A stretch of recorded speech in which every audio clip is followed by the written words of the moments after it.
Hi, this is Gigi of Gigi Designs. This art series is journaling our time living and traveling throughout Italy. Today we're going to work on some jelly gouache paintings while I share my experiences of living in Italy. I hope you enjoy. After I got my dual citizenship and Jeff got his Carta di Soggiorno, we were able to stay with a lovely family in San Giovanni La Punta. One of the things I loved about the place that we stayed were the friendliness of the people. They made us feel like family. When we first got to this apartment that we were renting from them, it looked like the road was a very busy road. But once you got behind that gate, it was a beautiful place. It had space for trees and flowers, a swimming pool, just gorgeous places to sit and read and think and enjoy. This was one of our favorite spots in the back of the second house that we rented from them. It had a patio that was sunken and it came right off of the kitchen. And there were all beautiful laurel trees and different trees that were above us on the property, orange trees, and they would just drop down into this little garden area. But this particular little patio had a really calm feeling to it. So I wanted to remember what it was like in our first apartment there. The flowers were my favorite geraniums. It was cool, and I could sit and have my coffee and my croissants in peace. Think about the day, meditate on our life around us, and really enjoy. So this was a special memory of San Giovanni La Punta in Sicily on our first time living in Sicily. Sometimes living in Sicily can be a bit challenging. I remember I used to walk down the street, my husband and I, and there was this one gentleman dressed up nicely, he had a cane, and he would walk always the same time that we did. So of course, I would always say buongiorno or buona sera or buon pomeriggio or whatever time of day it was, or just even salve, which is a formal way of saying hello. But he just would walk right by me. And it was just so strange because everyone was so friendly, but they really are leery of strangers and people that they don't know. So it took many walking down the street where finally one day he said, buongiorno. Actually, no, he just said giorno. I took it as a victory because once you are accepted, then you become very good friends with the people in your community. They look out for one another, but it does take a little bit of them getting used to seeing your face before they let you in. But once you're in, you're in. The place that we were living, we were able to walk down to get our groceries, and all the stores were close by. So we could get our fish, we could get pizza next door, we could get wine even fill up our water bottles with wine, which was interesting.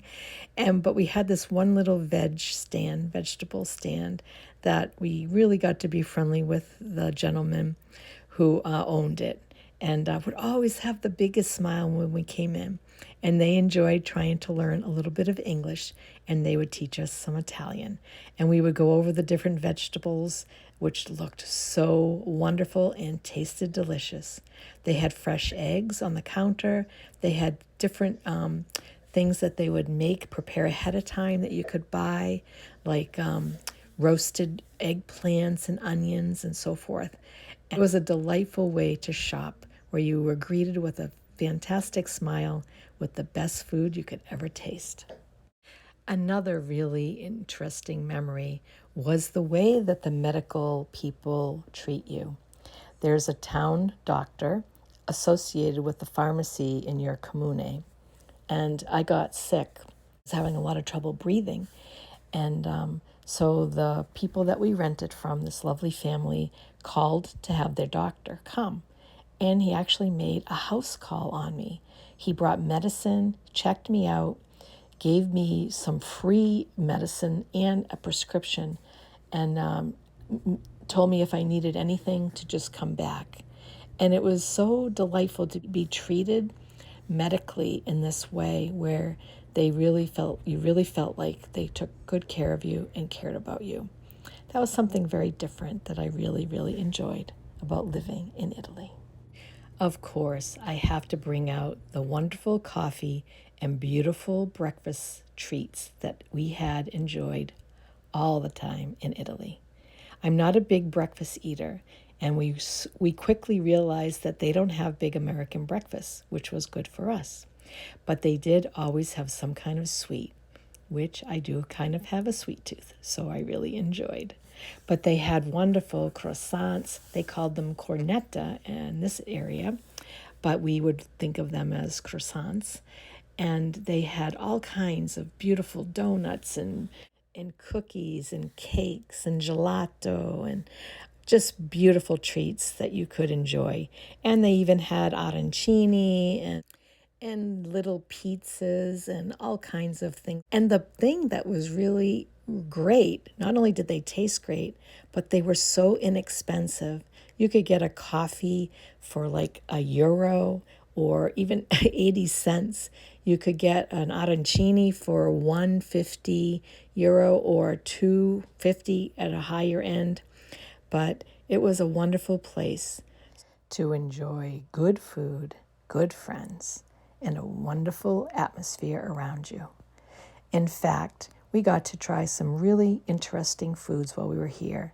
Some small fishes, sea urchins, cavallo, which is horse meat that they grilled to perfection. So keep an open mind when you're visiting. Try the local foods and enjoy beautiful tastes that you've probably never experienced before, which is part of the whole experience of living in a foreign country. In fact, one interesting fact about a food that I've always wanted to enjoy is lamb.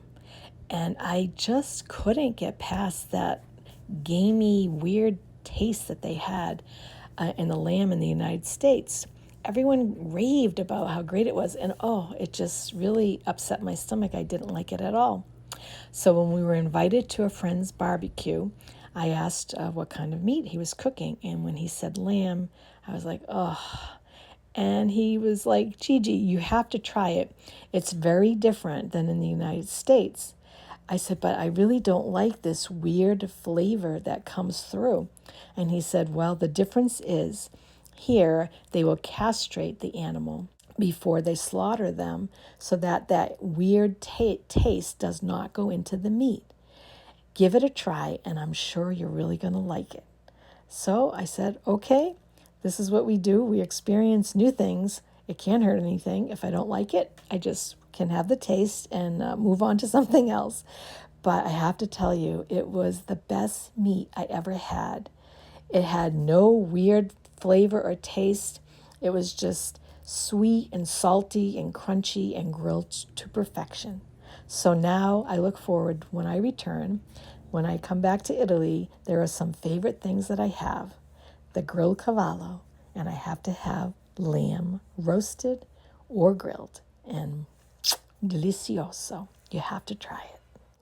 Another thing that's quite unique to living in a commune in Italy is each place has its own courtyard area, historical center, or church area. And they have bells that go off a lot. They have a lot of holidays. They have a lot of special days that they will not only have the bells ringing, but fireworks going and a lot of parades and a lot of activity. So this is something that became very endearing to us, to be able to sit and listen to the sounds of Sicily. And that's what we called them, between the dogs barking, the fireworks, the church bells, and the parades, and just the loud voices of the people around you. You had to come to learn, love, and embrace them. And we did. So these are our memories of living in San Giovanni La Punta under the laurel trees.